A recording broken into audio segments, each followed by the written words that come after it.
Folks, you can call it a tragedy, a travesty, a just terrible event even. But I'd call it an absolute hell of a time. Oh.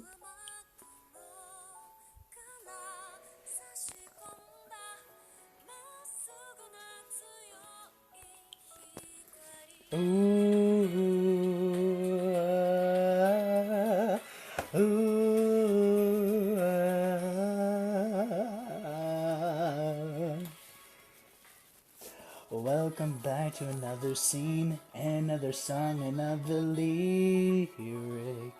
Welcome back to another day. Welcome.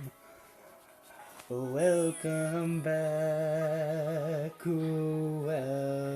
Welcome back to Memoria Freese Y3 episode.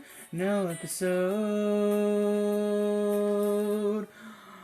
Welcome back to Memoria Freese 1-3. Welcome back to the main plot. Even though I say the main plot isn't the series a main plot in of itself, let's not think about that now.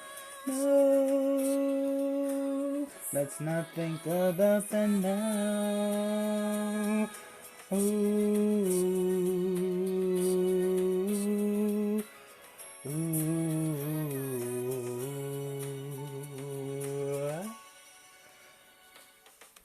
So what's been going on with me? Why do I keep ending off episodes with what you'll see and you will see and we'll see? Oh, you're about to see. Oh, am I so happy to announce that for the past 4 days and a half, I have been rewatching, writing the notes for episodes 5 and 6 of season 3 of Tanachi Memoria Freese Tanjo no na Onanako o hiro no wa mashigate iru daro ka oh, that's right, we're back in the show, that's right, we are back in the part, yeah, we are back to playing harps, yeah, we are back to the show,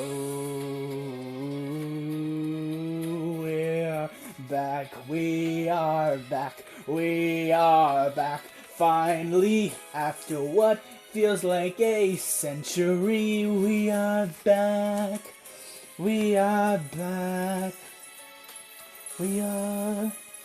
Welcome back to another episode of Dungeon de Ao. Motomeru no mashigate iru Daroka Memoria La Freese Y3, in which we're going to be reviewing episode 5, season Ikelos Familia. King of Atrocity, king of Atrocity. It's gonna be really fun. Oh, welcome back.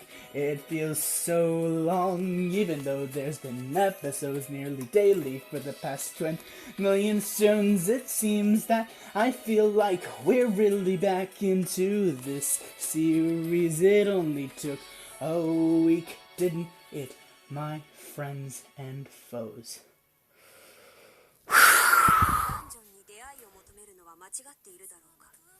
Welcome back to another episode of Dungeon de ao motomeru no wa mashigatiru darouka. Memoria la Freese wa. So yeah.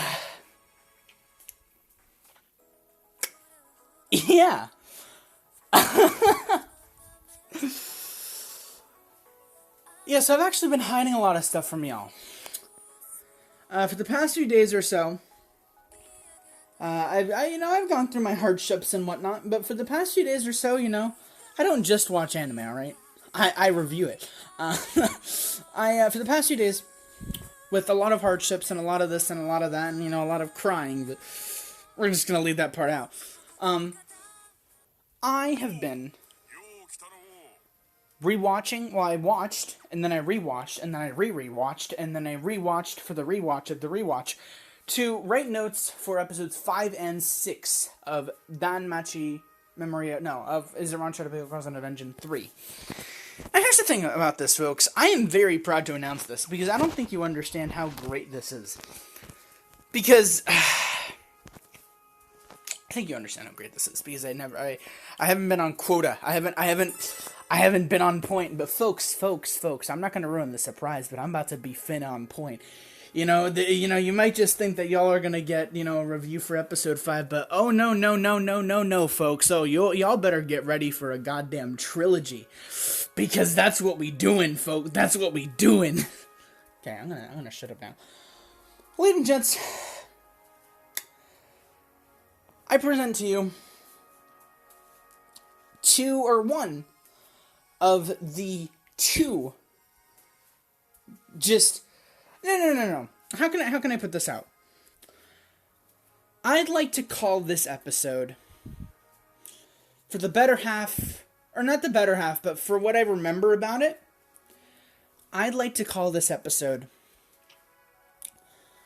the greatest interlude, or the greatest segue into what's to come. Because here's the thing, I've never done this before. I've never written notes for an episode for a new episode, and then after that, written the notes of the next episode without having reviewed the notes for the previous episode in a video. And so, the fact of the matter is, I actually know what's going to happen. I don't know what's going to happen, but I do know what's going to happen at the same time. And let me just tell you, folks, I'm going to present you one of two incredible episodes. This one, less incredible, but it's still pretty crazy. So, I invite you to sit down, relax, get a comfy, fluffy fucking pillow, blanket, get yourself some coffee, hot tea, preferably chai or green, decaffeinated, please. And, get yourself some biscuits, get yourself some chocolate. Just, even popcorn would be fine. Because, folks, this is going to be the chillest episode. So, okay, look. What I label episode 5, Ikelos Familia, King of Atrocity, my general synopsis of this, or not synopsis, but my general conclusion, like my overall conclusion for what this episode, to sum it up in like a few words, it's like the calm before the storm. You feel me? It's like the calm before the storm. And believe me, I've seen the storm. I've seen the storm. Oh, this is gonna be so cool. Oh, I'm so excited. Yeah! Folks, I don't think you understand how much planning and how much procrastination went into this bullshit. It's not bullshit. It's just, I'm tired. I'm actually not, though. But yeah, you know what? Before we even get into the anime, because I know that y'all want to hear about the anime stuff. That's why I just skipped the gacha. Let's give a minute. Let's talk a minute. And let's talk about the anime that I've been watching. So I missed yesterday's upload because I felt tired. No, it was because I was trying to get a PS5 for my family, and then I failed. And then I tried this morning, and then I failed. And then I tried this afternoon, and then I failed. My point is that I failed, but I haven't failed, because here I am reviewing episode 5 in like a few minutes. But yeah, let me tell you all about the anime that I've been watching. So last time on anime reviews with me, I think I said I was watching Momokuri. I finished that. Oh no, I also said I was watching a Yuri, right? Yeah, I was watching a Yuri. The next episode of that Yuri came out today. I haven't watched it though. Not planning on watching it because I wanna wait till the whole season's complete so then I can watch the whole thing and just binge it and just be like, oh, this is so wholesome. Also, is this? Yeah, so that's what's up there. After I decided I don't want to continue watching that because, spoilers or I don't know. I decided to find another rom-com. And I found this rom-com on Crunchyroll. Like, I've been looking up different rom-coms through, like, lists and whatnot. And I found this one rom-com called Real Girl or 3D Girlfriend. And it didn't seem too interesting to me. But, I'm like, I had to choose between that or School Rumble, which is an anime that I'm probably not going to watch for a while. Just a bit of context. School Rumble, it's basically like this love triangle, and I don't know about y'all folks, but I don't want to get it involved. I don't want to get involved with a love triangle anime. I mean, sure, I've watched like 57 of them, but like, not again, please. I have experienced too many of those absolute but yeah, I watched season 1 of 3D Girlfriend. It's so good, honestly. It's so good. So much better than I expected. And then there's a season 2. I haven't watched that yet. Because because I wanted to do this. And I also haven't watched Tommy in it despite him streaming like 3 or 4 times this entire week. And I haven't watched him because, I didn't want to be distracted with Twitch. And I wanted to do this first. I wanted to do these reviews. I wanted to write them and then review them first before I did anything else. That's the sort of rule I set for myself. Yeah, so after season 1 of 3D Girlfriend or Real Girl or whatever you want to call it, I settled to watch something more peaceful, more chill. I mean, Real Girl is chill, but like, I wanted to watch another rom-com. I wanted a double wield. I wanted to dual wield rom-coms. I mean, holy shit. And that's what I'm doing. I'm watching a rom-com that's from like 2009 or something. I think both of them are like 2009-ish. Like old anime style or old-fashioned anime style. And I'm gonna be honest. These two are surprisingly really good. These two might be like in my top 10 for like old school, for like old-fashioned anime rom-coms. Honestly, like 100%. It's so good. Both of them are so good. And it's funny because I think the reason why they're so good is because they're so similar, but they're also not. Just to give you a gist, So one anime is about it has the main character who is a male have a okay. Real Girl features a main protagonist who is an otaku. And it is a male. It is a male otaku, right? And now I am watching a rom-com. I started watching a rom-com today, which I just finished episode 6 of because it's like, uh-oh, things are getting heated. Uh-oh. And so I'm watching this new rom-com, and I completely forgot what it was called. But whereas the male protagonist of Real Girl is an otaku, the main female, or not the main female, but like the love interest, if you will, the secondary main character, or like the main character to the heroine, the heroine to the main character, I suppose. She is an otaku, and so it's just very. Both of them are very different anime, like completely different. like, despite the otaku thing, but it's just, like, extremely different. Like, holy I mean, honestly, if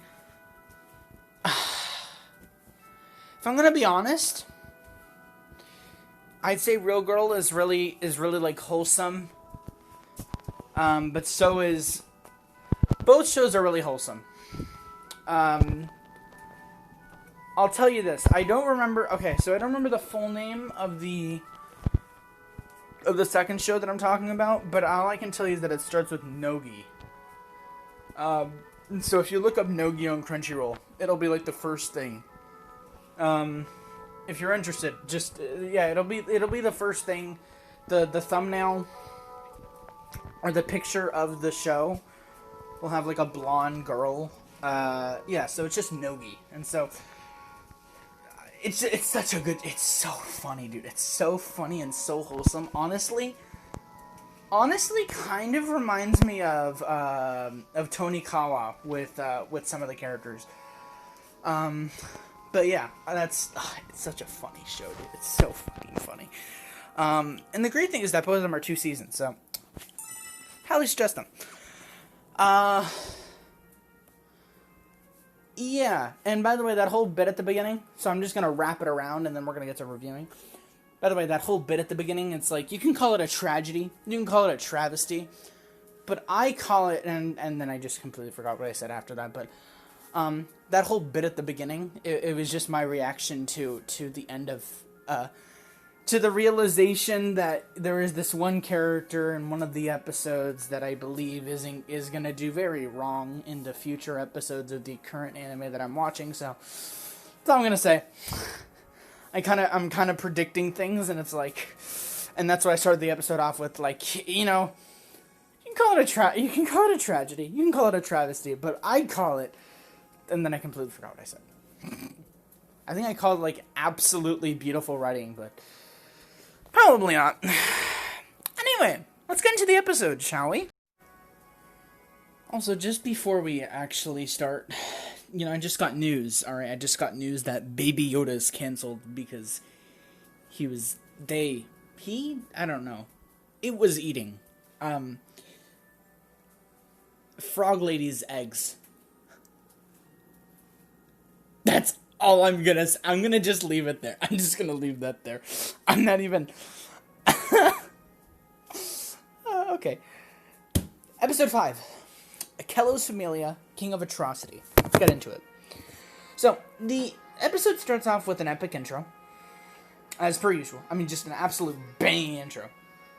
Afterwards, we begin/continue with an all-out battle between the Hunters and Xenos group at the end of last episode. So if y'all don't remember, at the end of last episode, good old Hestia Familia found out, well, we all found out what Fells looks like. We found out that Fells has been working with Lid, Ray, and Gross for about, like, 15 years. We learned that Monsterphilia is an event to calm down monsters or calm down the people, like to reassure them, I suppose. I forget what the whole meaning about that was. We learned that Ganesha also knows about the Xenos. We learned that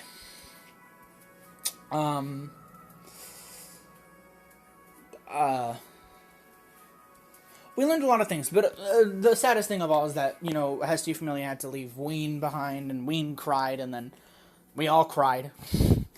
And she cried and cried and cried and cried and cried. The Xenos moved villages because, well, I mean, why wouldn't they?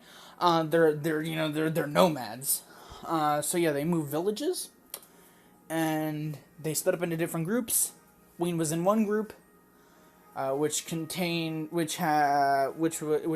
consisted of Fear, Foe, Ranye, and then some other folks that I completely forgot the names of. And while they were on their way to the village, Ween's head started, like, throbbing because she heard a scream. And so then they ran towards the scream.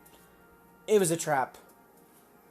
One of the Xenos tried to hit the hunters, and the hunter killed him. Very sad. Just, okay. And now we are currently at the point where everyone is just about to die. Or will they? Let's see. So like I said, the episode starts off with the all-out battle between the hunters and the Xenos group at the end of last episode. And it was a crazy battle. I just want to put this in. It was a crazy battle. Like, I don't remember everything that happened in the battle because it's honestly been like 3 days since I last saw the fucking episode. But, I mean, I can tell you for sure it was it's just absolutely a fucking insane battle. But the result, unfortunately, almost all of the Xenos were injured, including Fear, Ranye, and Foe. Who seems like the strongest in the group, and the gentlest. Oh yeah, Foe, who seems like the strongest in the group, and the most gentle. So I gotta talk about Foe for a second. So we know Foe, because Foe was the Xenos that that wiped away Wayne's tears, and so Foe is like insanely strong, like stupid strong. And I'm not kidding. He's like so. Y'all should have seen him in that battle. I mean, he was just so fucking strong. So yeah, he was really strong. And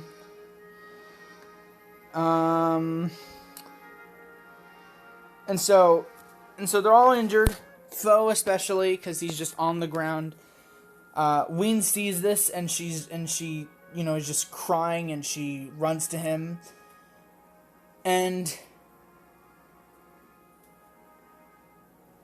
when she goes over to cry on him, she's kneeling down next to him, she's crying on him, on his supposed corpse or just tired body. Dees Paradis. We don't see what he does, but I'm assuming he harmed her, or captured her. Man, it's crazy to be reading all this when I know all of that. I know things, guys. Oh my god. It's so weird to be reviewing an episode before the episode, and okay, this is so okay. Why did I decide to do this? So yeah, we don't know if Dees Paradis harms her or captures her, and then I said, damn, what a start. Moving along. We're brought to the Hearthfire Manor where the Familia are having breakfast or lunch. I really can't tell because, I mean, I'm assuming that it's lunch because they didn't really look like morning, but I can't tell for sure because I couldn't really see the sun in the scene, so yeah. So maybe lunch? I don't know. Yeah, they were having lunch in silence, and it was really awkward. It was, yeah, it was actually really odd. It was just so. I don't know how I can explain it. I don't know how I can explain how awkward it was, but it was just awkward, and it was so awkward because everyone was staring at Belle, I think, or Belle was staring at everyone, or everyone made Belle uncomfortable or something. I don't know. And so Belle then is like, all right, I'm going to go ahead. I'm going to leave. Go to the dungeon for a bit. Peace, guys. And they're like, wait. And it's like, oh, well, we can't do anything. So yeah, he leaves to the dungeon. I'm assuming he's going to the dungeon to think, but we'll see what happens. We're then brought back to the result of the Hunters versus Xenos battle. Where Dees asks his men to bring the injured oh my god, dude. I forgot this scene. Folks. This scene is... Okay. So, I want to explain. This scene is the most important scene, out of the next, or out of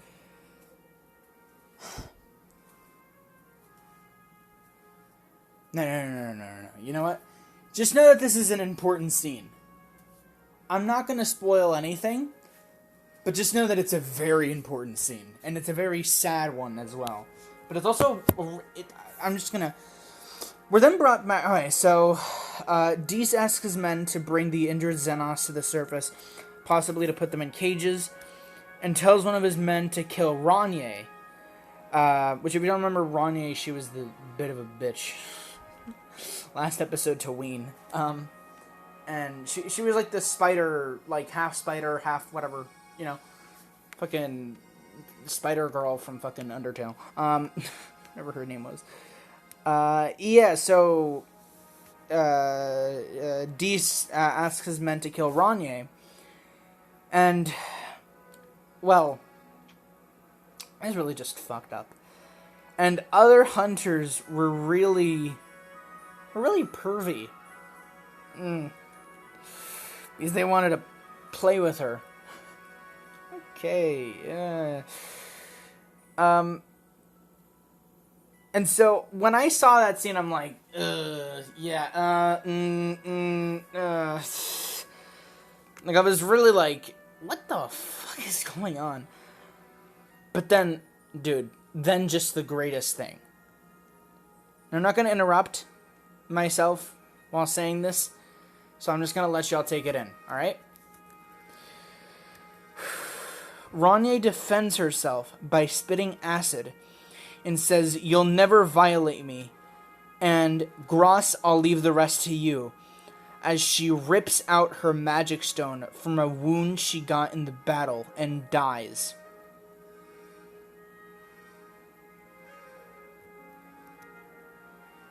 She died. She died!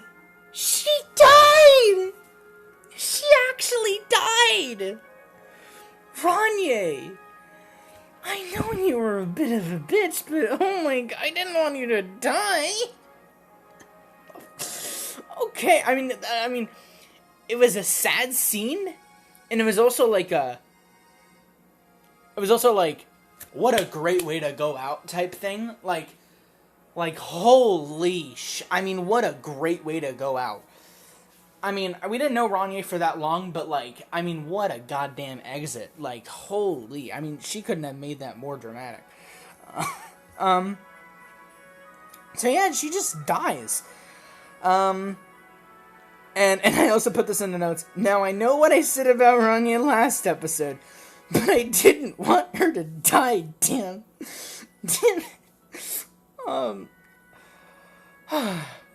So, yeah, just know that that's, like, extremely stupidly important. Also this, too. On top of this, Dees, in monologue, kills the chained harpy and begins to leave. Okay, anyway. So that happened. And guess what happens afterward? Another important scene. Correct. That wasn't really a question. Sometime after, Gross and his group find the result of the battle and find the red phone, or the red sphere, which, you know, Ranye had. And he roars in misery, knowing that Ranye has died. I don't know how he knew that, but, like, maybe it was just because, like, oh yeah, she would never, you know, leave that off her person or whatever, so. Yeah. Gross is just really pissed the hell off. And so, you know, let's get back, you know, let's step away from the drama. Alright, let's step away from the drama, alright? And let's head over to Bell. Bell, who kills his first monster in a while. And talks, does he talk? Talks and fails? Oh, and talks about how he's able to kill them, but not with as much oomph as prior. He begins to live the dungeon while thinking about if it's wrong to kill monsters for money, even though they attack people. And that's very interesting. I actually want to talk about that. Is it wrong to kill monsters for money, even though they attack people?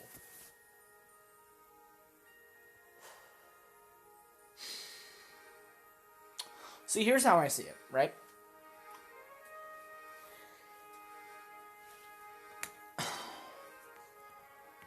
All monsters aren't bad, right? Because obviously we have the Xenos. But if we're just talking about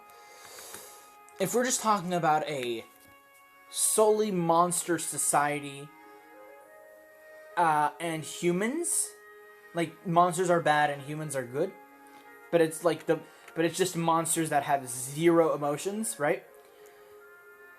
Then, or that have no intellect. I don't think it would be bad. I personally don't think it would be bad to kill monsters for money, even though they attack people. And here's why. Let's think about this logically, all right? In a modern day society, in a modern day society, adventurers would be police. Let's just say that, yeah. Adventurers would be more like guards. No, police. They would be like police, right? Like police squadrons, if you will. You know, like each familia is a different unit, is a different police station, a different, police squad, or you got my point, right? So that's how it would be translated in this day and age. And monsters would be translated into criminals. Various types of criminals. I'm not going to list them off, but you know what I'm talking about. And so, if cops... Wait, actually, I don't know if this is right. Do cops... Ooh, wait a minute. Wait, I'm not sure if I'm qualified to talk about this. Because I actually don't know how cops get paid. Do they just get paid when they capture the guy? When they get is that how it works? I don't know, actually. Huh. Well, anyway, let's just imagine a world where that works. All right, well, let's just imagine that adventurers are police officers and monsters are thieves, robbers, all that kind of stuff, criminals. And instead of the police killing the monsters, instead of the police killing the criminals, the police take in the criminals, handcuff them, and then, freaking, not investigate. Not torture them. What the no. Investigate them? Interrogate, thank you. Why did I go from torture to investigate to interrogate? What the... basically 28 was it 28? Well, okay, we're not talking about fucking Detroit Become Human. But yeah, interrogate.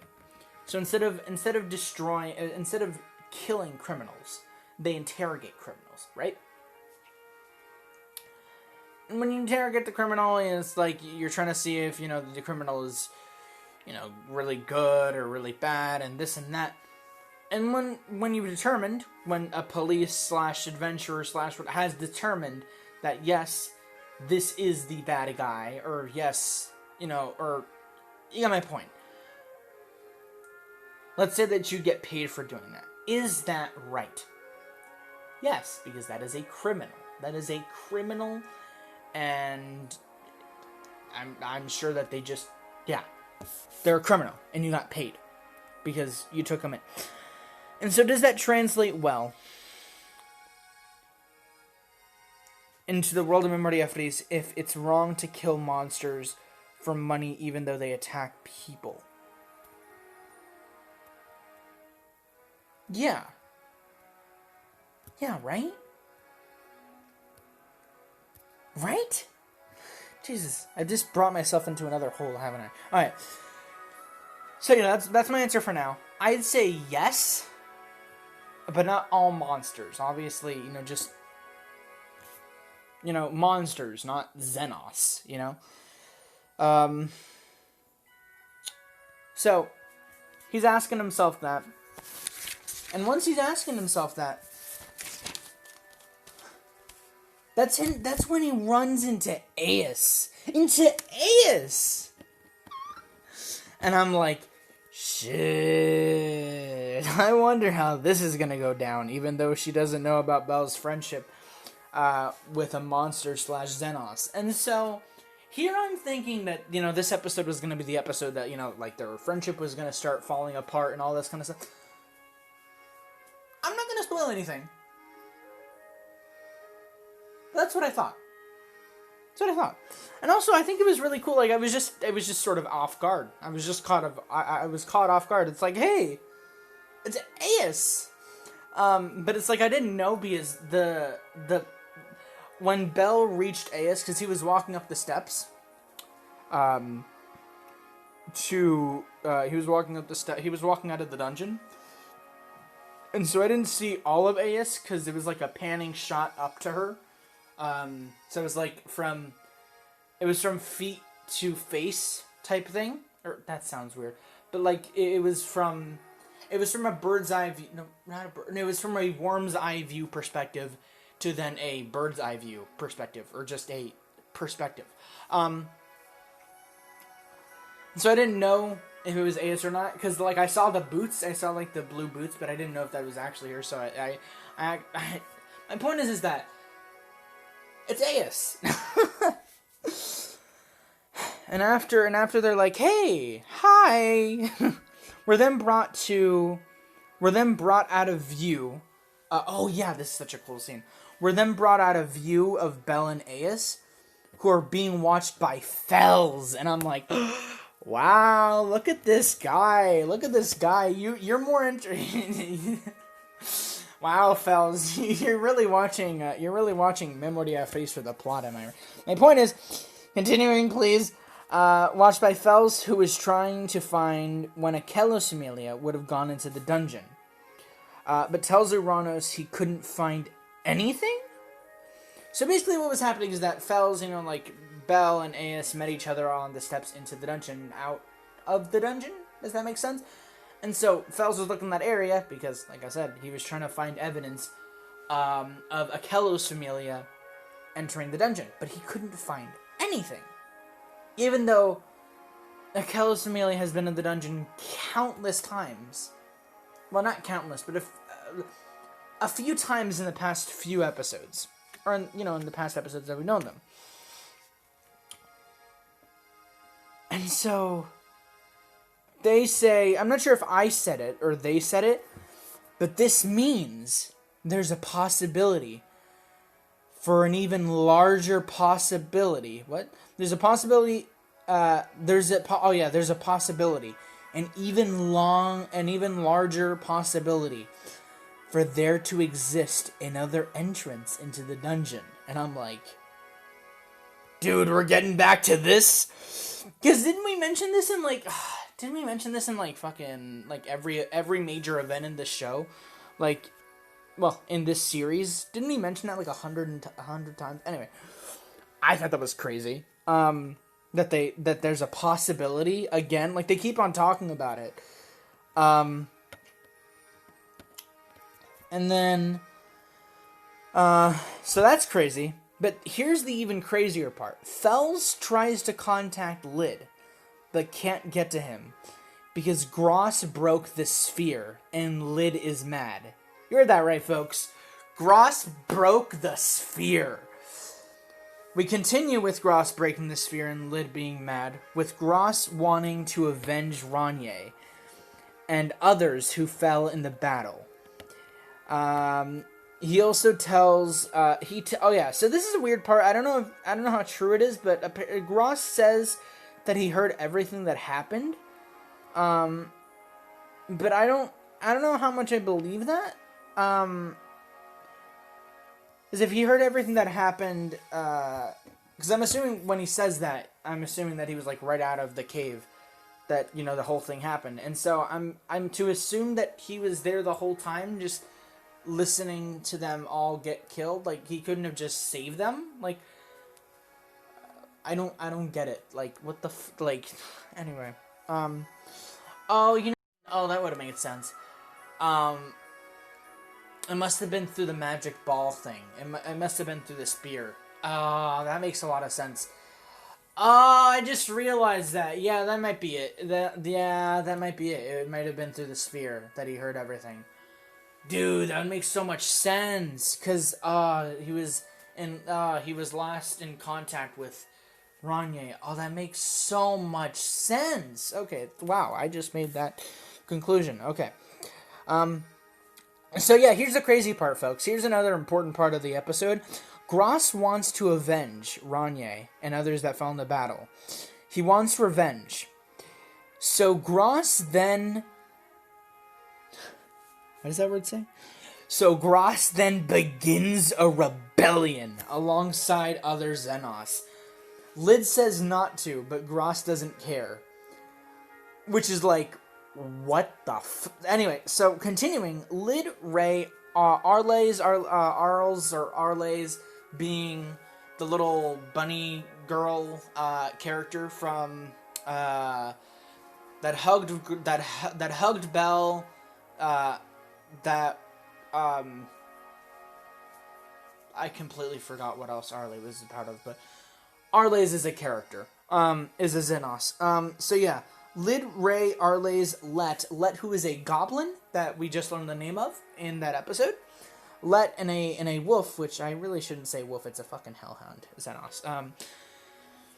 They begin their own plan on how to combat this. Lid says sorry ahead of time to Fells and Belle, in case of whatever happens. And folks, does something happen? And I write after that, holy shit. So afterwards, after this scene, we're brought to Latveria, where Hermes Familia is spying on Ikelos' acid victims. We also see Boars and friends, which is like, it's always great to see Boars. Also, speaking of Hermes Familia spying, I only recognized one of the 3 people from Hermes Familia that were spying on the Ikelos Familia members, and one of them was good old Falgar, dude. It's always good to notice background characters. Like, it's always good to know some of the characters that you don't get to see that much. So, like, with Falgar and with Boars and with, like, a lot of people, I'm sure that I haven't noticed yet. But my point, it's just so cool, dude. It's just so cool. Anyway, so yeah. So Hermes Familia is spying, and then Boars and friends notice monsters. That's right. Monsters. Coming up to the 18th floor. Yeah, you heard that right. You heard that right. We're gonna get back to that in a second, because we gotta hear what Aes and Belle are talking about. So Aes and Belle have a conversation outside Babel, which is very chill. Like they're just sitting on the ground against Babel. They're just straight vibing. I wouldn't be surprised. If they just grabbed themselves an MP3 and just started listening to fucking, I don't know, Obstacles by Sin Matters or yeah. I don't know why I said that, but I wouldn't be surprised, honestly. They look pretty chill. So yeah, they were talking outside Babel about what they do to monsters. So what they do to monsters that had emotions that weren't different from an adventurer's. So basically, to make more sense about that question, they were talking about what each other would do to monsters with emotions similar to adventurers' emotions. And Aes's response, and I'm pretty sure this is the question that divides them, but I'm not sure yet, and I'm being genuine. This isn't like, I don't want to spoil it. I genuinely don't know if this is the question that splits them, because kind of not really a spoiler alert, this is kind of like the last scene that we see them, like, for the next 2 episodes. This episode included in those 2 episodes, but yeah, anyway. So Aes and Belle have a conversation, Aestin says, if someone will be made to cry because of monsters, then I will kill monsters. Bell and Aes then stand in silence, face to face. Bell is about to say something as he looks unsatisfied by her answer.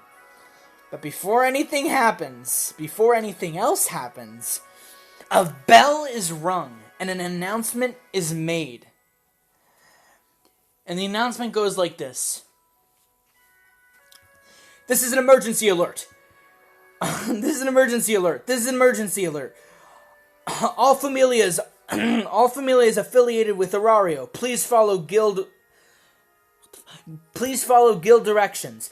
The guild will now officially issue a mission. By Aina. Yeah? You heard that? Y'all want me to repeat it? This is an emergency alert. This is an emergency alert. All Familias affiliated with Aurario, please follow guild directions. The guild will now officially issue a mission. Announced by Aina. And folks, you wouldn't believe me when I say this, but that's where we take our break. So now that we're on our break, let me just talk for a minute. Even though I've been talking this whole time. So yeah, I wanna say something. So, if y'all are wondering why I keep on like stopping, and well, you probably don't notice it if you're just listening to this as a podcast.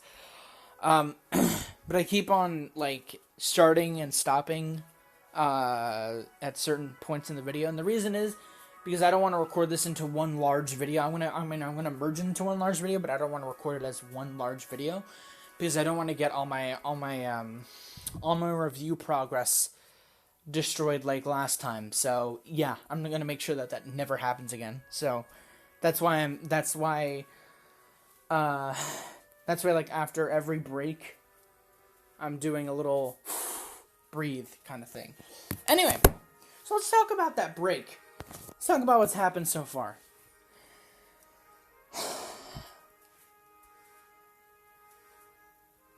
Stuff, man. Stuff. It's crazy. There's a possibility that there's gonna there's a more feasible possibility of there being another entrance into the dungeon. And there's also another possibility that, or not another possibility, but there is now a divide between the Xenos. And the divide is, well, very interesting, I guess. It's I don't know why, I just kind of spaced out. It's a crazy divide. Like, insane. Like, dude. When I saw this episode and I saw that scene, I'm like,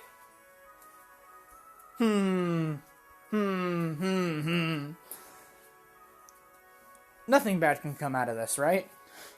Not at all. Not at all. Not at all. But, you know, alas, you'll see. But it's just, I don't know which side to be on, man. I don't know whether to be with Lid or the Rebellion. To be honest, I really don't know which side to be on. If I had to be honest, I'd say, I don't know, because I'm like ticked off about Ranye being killed, or well, killing herself, really. Yes, I'm more sad than I am mad. But could that sadness turn into anger? Possibly.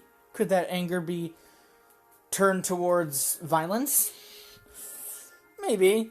Could that violence be directed towards joining Cross in a rebellion?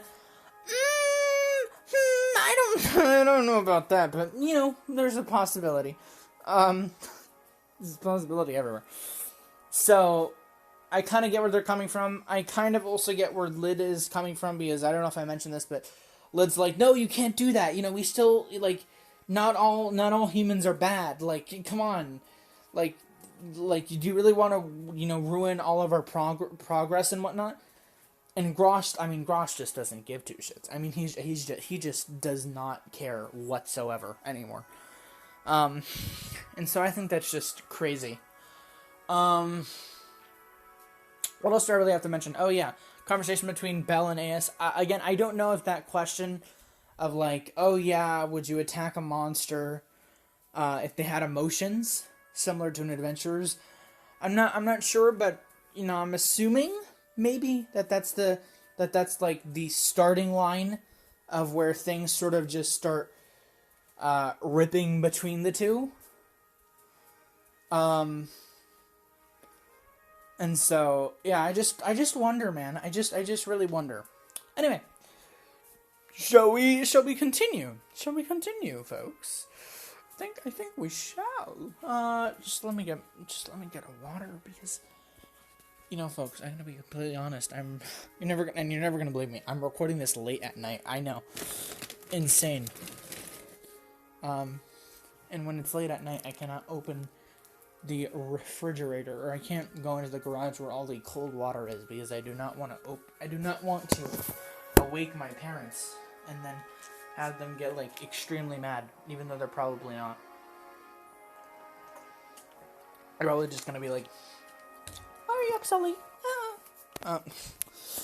Even though that really shouldn't be a surprise, because I mean, I'm always up late. Anyway, let's get back to the episode, right? Let's get back to it.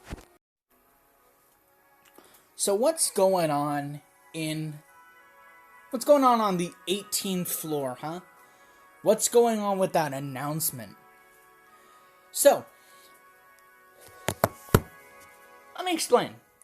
We learned that armed monsters have attacked and destroyed Latveria? Yeah, you heard that right, folks. Destroyed. Armed monsters indeed mean Los Xenos.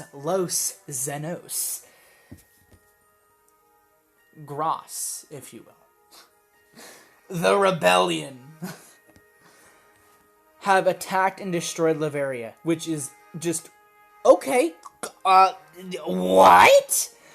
Everyone is surprised. Which you know is respectable. You know, it's just I mean, I'm not surprised that everybody is surprised. And Aina after Aina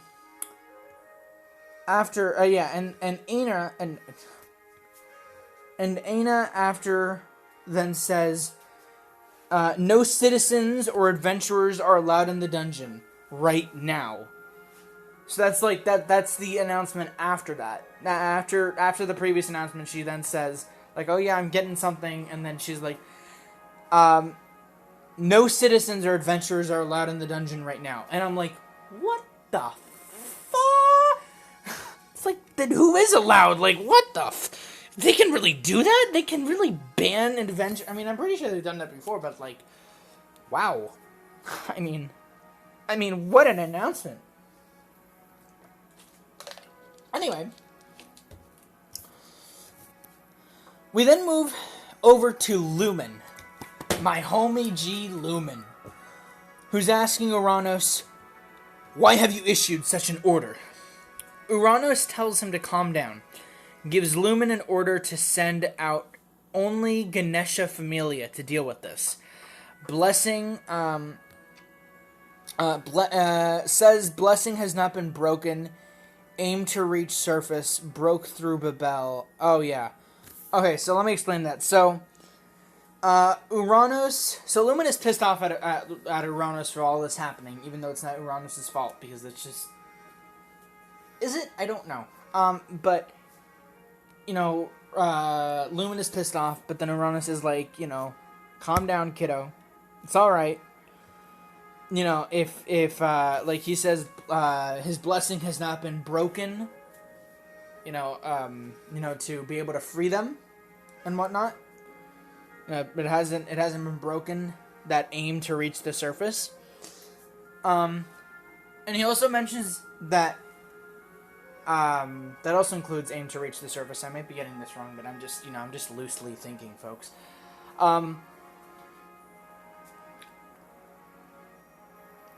Orano says that if the Xenos were trying to get to the surface, if their aim was the surface, they would have broke through Babel like this. But they're not. They're in Latveria. They're after something. They're after Ikelos, hunters. They're after the poachers, if you will. So, Uranos then says he will issue further instructions in due course. Lumen leaves. Fells says this is a problem. Well, yeah, of course it is. Uranos agrees and tells Fells to ready a familiar. And I'm like, what's a familiar? Like, I actually don't know. Is a familiar like a spirit or something? Or like a spirit animal? I don't know what a familiar is. Probably it's just me being dumb. But I'm whatever. So yeah, he tells Fells to ready a familiar and select all those who will participate in this mission, which includes Fells? Yeah, he literally asks Fells to go on the mission, and I'm like, more Fells, Pog! So cool, man. So yeah, what I don't realize, though, is that, so here's what I thought, right? Here's what I thought. And this isn't really much of a spoiler, it's more of just an explanation part, on my part. So, Uranos issues Lumen, or asks Lumen, to send out an order, to send out only Ganesha Familia to deal with this.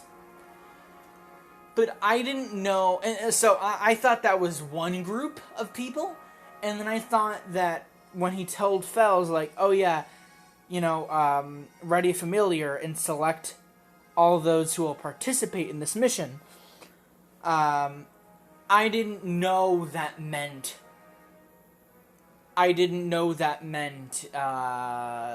they were going to be a part of the same group, that they were going to be a part of the Ganesha Familia that were going down. And we'll learn that, we won't learn that, but we'll see that more prominently later. But I just thought I should mention it now better than later, because to make a lot more sense. So basically,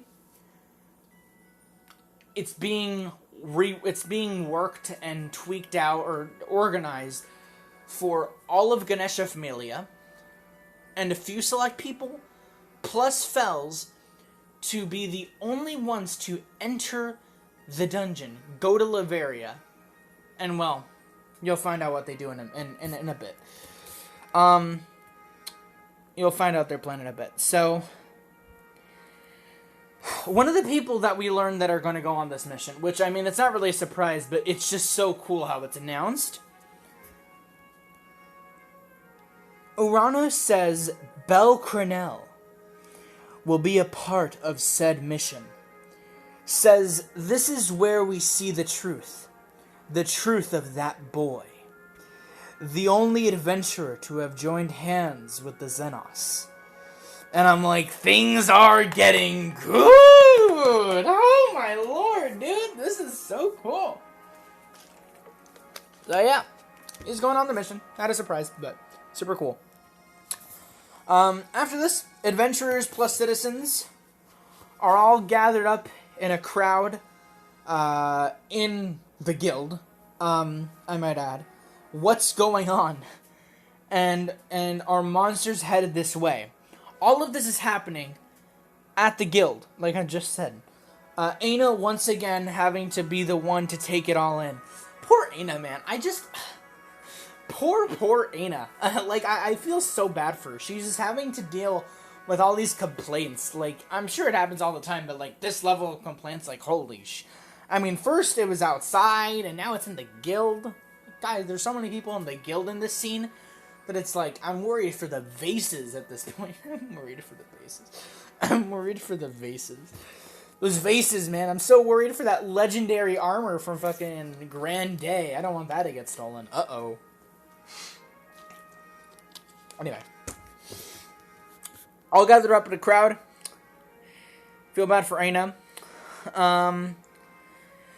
So she's taking it all in, and then came Belle, who greeted her. I didn't really mean to say greeted her. I wanted to say something else, but like I put greeted. This is all written in pen, and so it's all like iffy and messed up, and there's like a million mistakes, which is just beautiful. So yeah, Belle greets her, and vice versa. We learn that from the people that escaped, one of them. Oh yeah, we learned that from the people that escaped, one of them being boars. Thank the Lord. Yeah, I that's funny. I just said thank the Lord, for like extra comedic effect, but I actually put that after that one of them being boars, and then comma thank the Lord, and I'm like, I can read myself so perfectly. It's like I am myself. But yeah, we learn from boars that monsters were equipped with weapons and protective gear, which isn't really like incredibly useful, but it's just it's there. And we're led by a savage gargoyle, which confirms my theory on, well, not really theory, just confirms my observation that not boars, god damn it, gores, yeah, gores, is it gores, is it, Jesus, it's gores, right? Please tell me it's gores, please tell me it's gross, thank you, the Lord, okay. Gross is a gargoyle. It confirms my observation was confirmed that it was a gargoyle, a savage gargoyle at that. Plus different kinds of species. And she also says that Ganesha Familia is on its way to suppress it. Tells Belle to go home when he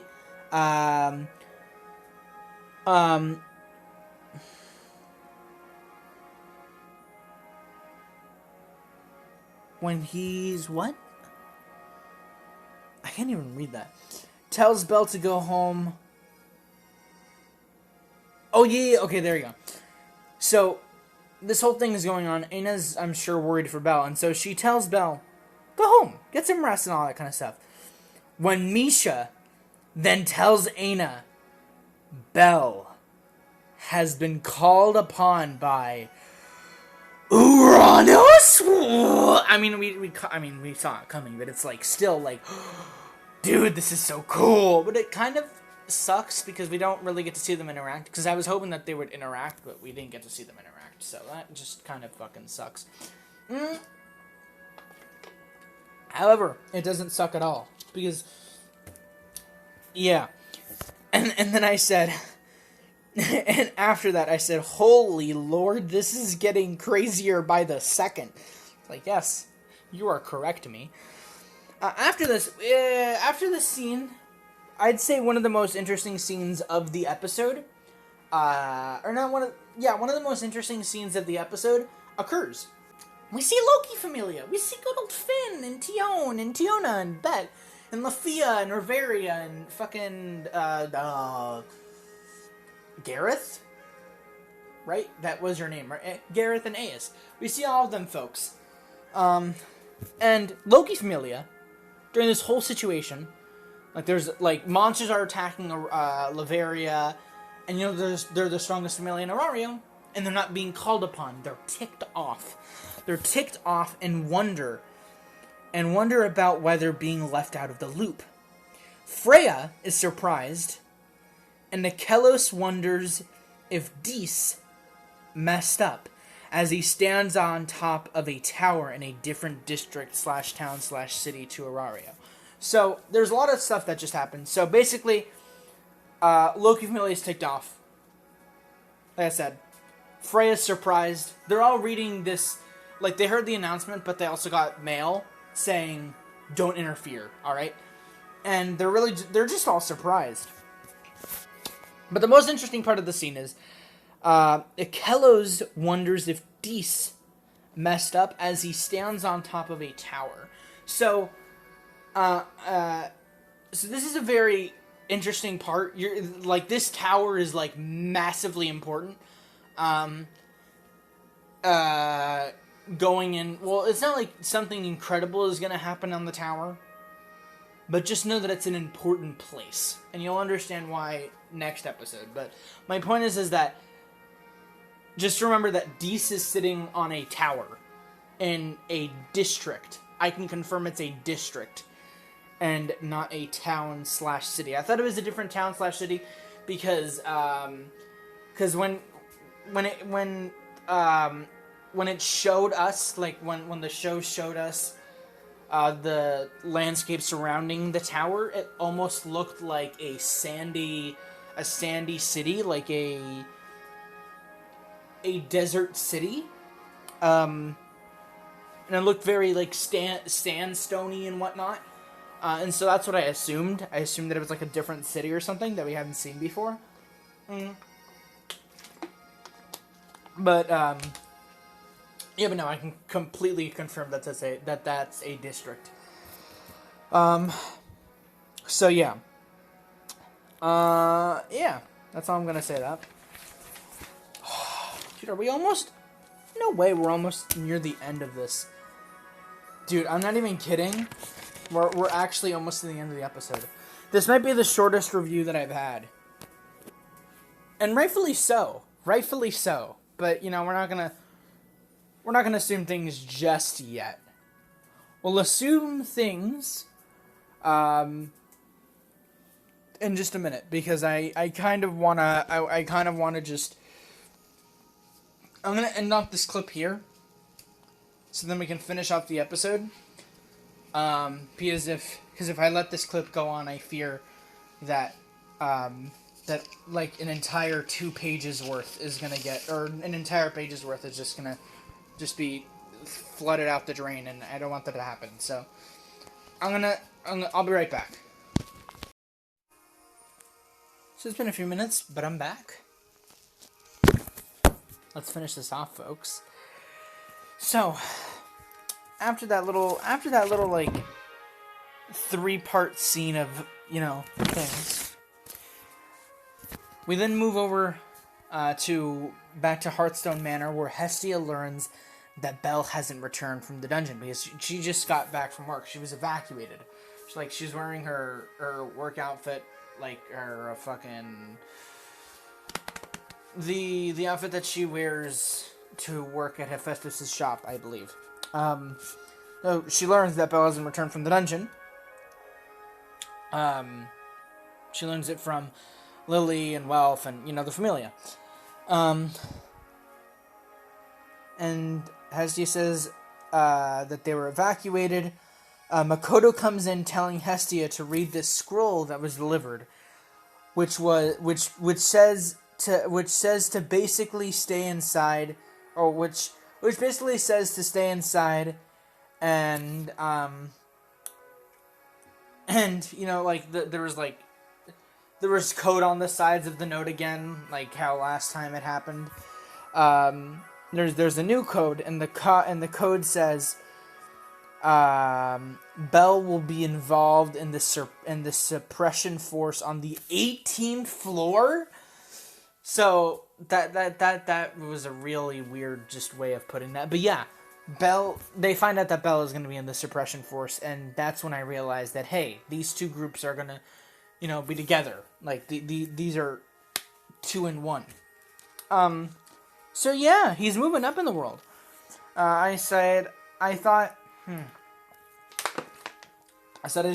he was going on a different mission, but I suppose it's the same one. Familia is surprised. After that, Fells brings Belle through secret passageway. Secret passageways being the same secret passageway that he brought Hestia through a few episodes back. And tells Belle he's to join the suppression force. Belle agrees. So that's great. We then see Hermes without his hat. Seriously, we saw Hermes without his hat, dude. It's crazy. Like, what? Yeah, we see Hermes without his hat, which is cool. He learns of Belle's involvement, and he's worried. he tasks a Svi to work independent from the Force, and the folks which were spying survived. So Falgar and the two other people that were in Latveria, they survived, so that's good to know. Hermes is worried about Bell as he leaves to do... yeah, like I said, Hermes is worried about Bell. And I put this in a really weird way, but I said, as he leaves to do forth with his own matters, and tells Svi to summon Aisha? Now, folks, I know that I said that not a lot of major stuff would happen this episode, but we do learn some things. We have learned a lot of things, and one of those is, Aisha then asks the help of Ryu. And I'm like, hell yes, my home girl is back in this. I honestly thought Ryu and Aisha were only going to be in this. We're only going to be in that one episode. But man, am I so glad that they're back. So yeah, they're back. We learn that Aisha is a part of Hermes' Familia now. Which is like, what? Like, what? So, yeah, we learned that. I don't know. It was weird because when I saw the previous scene of, like, Hermes and his feet, and Hermes said, like, oh, yeah, summon Aisha, I thought it was like a, hey, summon Aisha, because it's like, Aisha's someone we can trust or whatever, but I'm like, wait, that doesn't make sense. But yeah, she's a part of Hermes' Familia, which is like, dude, good for her, man. That's so cool. I mean, you know, Hermes is a bit of a, you know, but good for her, dude. That's so cool. I'm glad that, that we learned that. You know, she finally found a Familia. I'm happy for her. But yeah, we learned that Aisha is a part of Hermes' Familia now. They know that Belle's a part of the Force. And Ryu, she basically consisted... Aisha...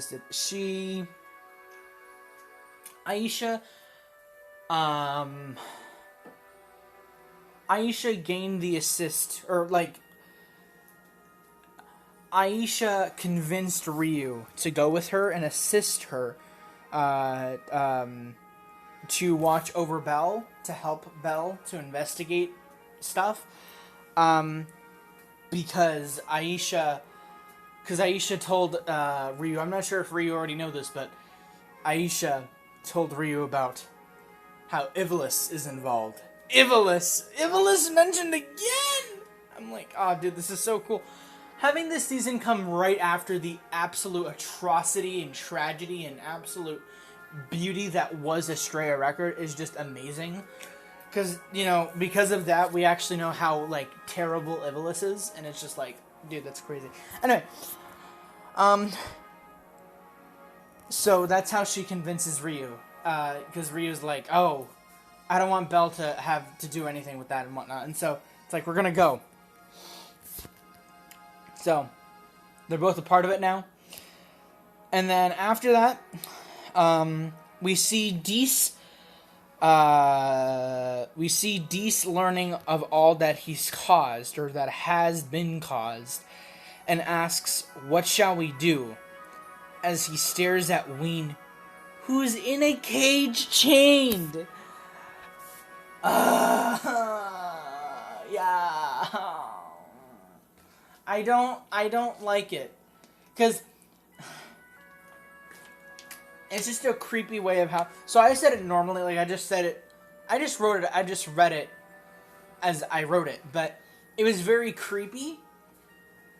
Because he learns of everything. And then Dees focuses his attention onto Ween.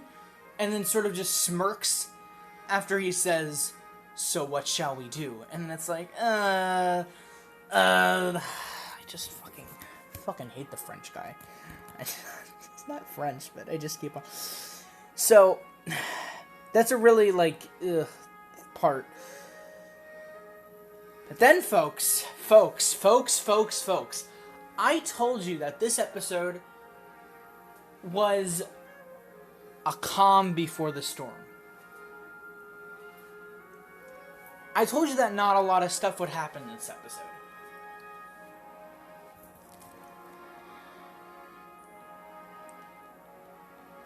And because of that, we have come to the end of the episode with this one last bullet point. Episode ends off with a speech by Shakti saying, "Listen well. Our aim is to have the is to tame the monsters. Do not kill them. Bring them in alive. We go." And then all of them respond in "Whoa!"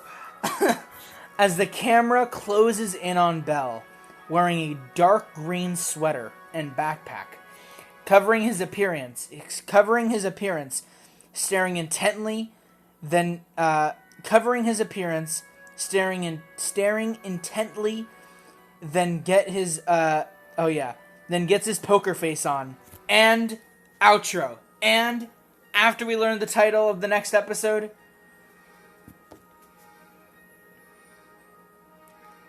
the title of the next episode is... So that's it. So sorry for like that sudden just end. Yeah. Speech by Shakti. And then I just wanted to add that like little like cinematic end at the end, like as the camera closes on Bell, wearing a dark green sweater and backpack, covering his appearance, staring intently, then gets his poker face on, and outro. And after we learned that, I don't know, it's just I thought it was going to be a bit more cinematic in my head, but we learned the title of the next episode, which I have no theories for because I know what's going to happen. And what happens next is actually fucking amazing. The next episode's title is Knossos Man-Made Labyrinth.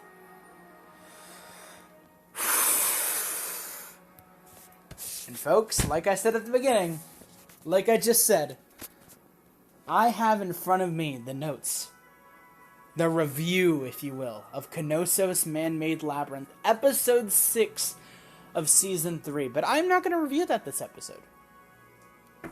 I'm going to review it next episode. So join me, ladies and gentlemen, on the second part of this, you could say, trilogy of sorts of episodes.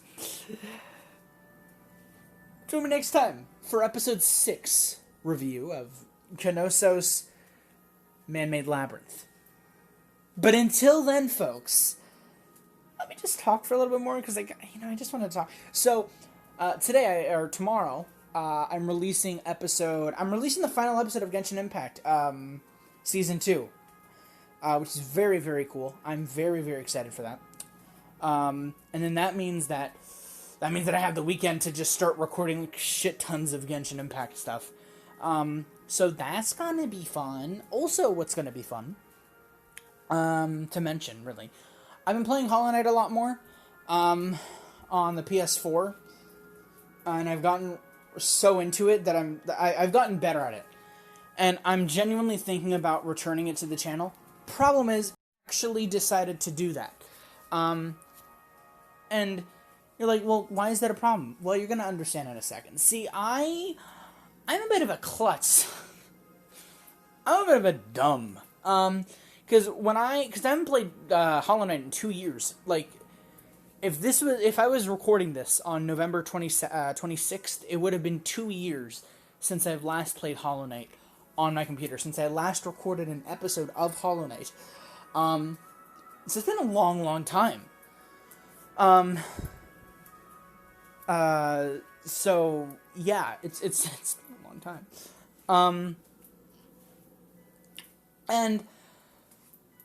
And so what I wanted to do, what did I want to do? What can I think? Oh yeah, so what I was hoping to do is, to start doing it again. And so, because I haven't played in so long, at some point along the line, I decided to archive or delete Hollow Knight, all of my progress in Hollow Knight, because I never thought I would come back to it. And yeah, now I've reinstalled Hollow Knight, and surprise, surprise, all of it's gone. So I'm starting up again. But the great thing is that I think after playing a few hours and getting used to the controller remotes and not so much the keyboard keys, I'm very confident, and I'm very confident in my belief that I'll return, that I'm going to continue Hollow Knight at some point in the near future. I just have to get all the way to the fucking red silk robe girl. And then that's when I'll start off the series again, or that's when I'll continue the series. So yeah, that's very exciting. I'm so excited to play Hollow Knight, man. I'm so excited to do a series, to continue that series. Because that's sort of like been look, I love Hollow Knight so much because it's such a good game. It's such like, it's so quiet and so it's so atmospheric, and I really love that kind of vibe. And you know, playing it these past few days for, you know, here and there, dude, it's such a nostalgic game. Honestly, if I'm gonna be honest, Hollow Knight, let me think. Hollow Knight,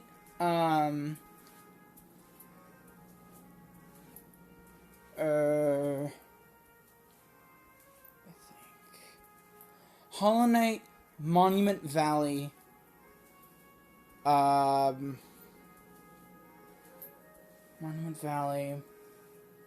Flood of Light,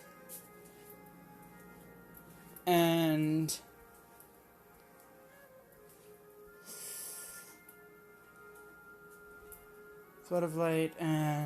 what's another atmospheric game that I've played before that I really loved?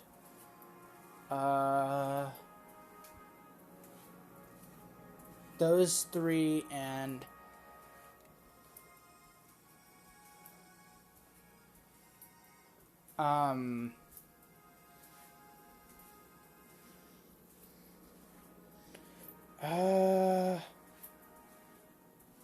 yeah, you know, I guess just those three games. Oh, and Alto's Odyssey. Alto's Odyssey. Those, so the Alto's the Alto's duology. Those games plus I kind of think those games plus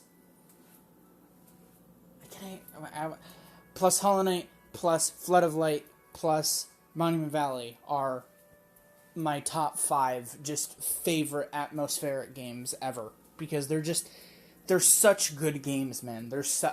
Especially Hollow Knight is such a fucking good game, dude. I'm so glad that I got a Hollow Knight pin of like the little fella. I love him. He's so adorable, dude. Honestly, just he's so cool. Honestly, one of my favorite like video game character designs in history, probably. And that's not even a joke. I don't think I can even think of another character design as like adorable and menacing and whatnot as Hollow Knight. He's just so cool, man. Just so cool. Anyway, on top of that, you know, school's been school. Anime's been anime. Been doing some exercise here and there.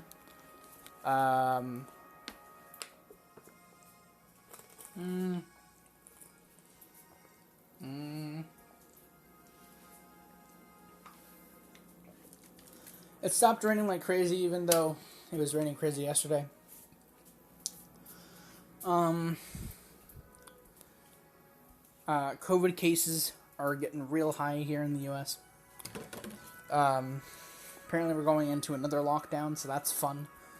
I'm pretty sure we've been on lockdown this whole fucking time. And it also seems that I might not be able to go to Colombia or Ecuador for Christmas because it's not recommended. We had planned to do that, but I don't think it's going to end up working out, which really sucks because I wanted to have a bit. I wanted to have my anime redemption arc with my weight, because if I went to Colombia, then I could have walked up this mountain that, I don't know if I mentioned this before. I probably mentioned it once because this series has been going on for so long. I'd be surprised if I hadn't already. Actually, I wouldn't be surprised if I hadn't already mentioned it like 5 times, but yeah, my grandpa on my mom's side owns this part of land on this mountain. He made a little village there, a bit of a village, a bit of a city, if you will. No. More like a bit of a just family village on the side of a mountain. And near that side of the mountain, there is a path, for the cars and whatnot. And when I was first there, whatever, I followed that trail with people so I could, just walk, a nice friendly hike. And dude, it was the coolest hike of my life because at the end, I was literally, I felt like I was standing on top of the goddamn world. It was the fucking coolest thing. Sure, I was terrified, but, dude, it's just such a good walk. Honestly, that hike is an anime, that hike is an anime redemption arc training battle arc worthy area, if that makes any sense. But, dude, I really would have loved to just, walk up that thing every morning so then I could lose weight. And I also would have loved to, cook, breakfast, because I know how to cook eggs now, which, by the way, I cooked an egg today. I was planning on cooking one for lunch, or breakfast for myself, but I didn't. That would have been the real test of strength, but I'm pretty sure I'm going to do that tomorrow. It's going to be very, very exciting. My mom's really proud because I've only been cooking eggs for she only taught me Monday, and I'm already super good. I'm almost ready to just do it myself, and so she's very proud, and I'm very proud, and it's cool. It's really, really cool. And so I might be able to cook an egg by myself tomorrow without any adult supervision, and so it's gonna be very, very fun. So yeah, that's cool. I'm fully aware that this episode's probably about an hour and 30 minutes long, so I'm gonna end it off right here. All you need to know, in summary, life is going good for me. I'm gonna watch some anime right after this, because, sleep is for the weak. And, yeah. This has been such a great episode. I'm so glad that I've been able to do this review. I'm so glad that y'all finally know why the past few episodes have just been, very, have been very tight closed in the sense of, oh, why isn't he talking about, the episodes? Why isn't he reviewing the episodes and this and that? Well, now you know. It took me a while. I had some struggles, but I'm here. So yeah. Anyway, I'm gonna go ahead, end this off. Yeah.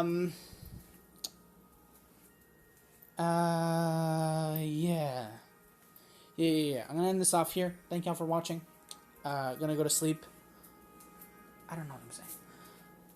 Arigatou gozaimasu for watching another episode of Dungeon of the Alma Ultimate No Master Got Memoria Freese Y3 episode. I don't even fucking care. I should care though. And most important of all, the one word that I haven't said in so long. Ladies and gents, everyone, Sayo fucking Nara.